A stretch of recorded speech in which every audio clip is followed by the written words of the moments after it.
লক্ষ্মীপুরে এক আতঙ্ক সৃষ্টি করছেন নজরুল নামের এক যুবক। ছেলেটির বাবার নাম হাফিজুল্লাহ, গ্রাম কালিচর ৯ নং ওয়ার্ডের বাসিন্দা। ছেলেটি অনেকদিন ধরে পড়াশোনা করে বাড়ির মধ্যে বেকার বসে আছে বা বিভিন্ন জায়গার মধ্যে ট্রাই করছে সার্কির জন্য।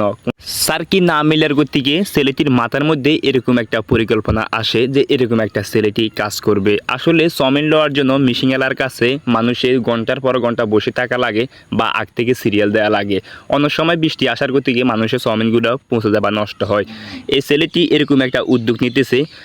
1 লিটার তেল দিয়ে প্রায় 1-1.5 কানি চাউমিন লইতে পারে বা ছেলেটির ভালো টাকা ইনকাম হয়। যেখানে মেশিন আলার চেয়েও কিন্তু এখানে খরচ কম হয় বাইক দিয়ে চাউমিন লইলে।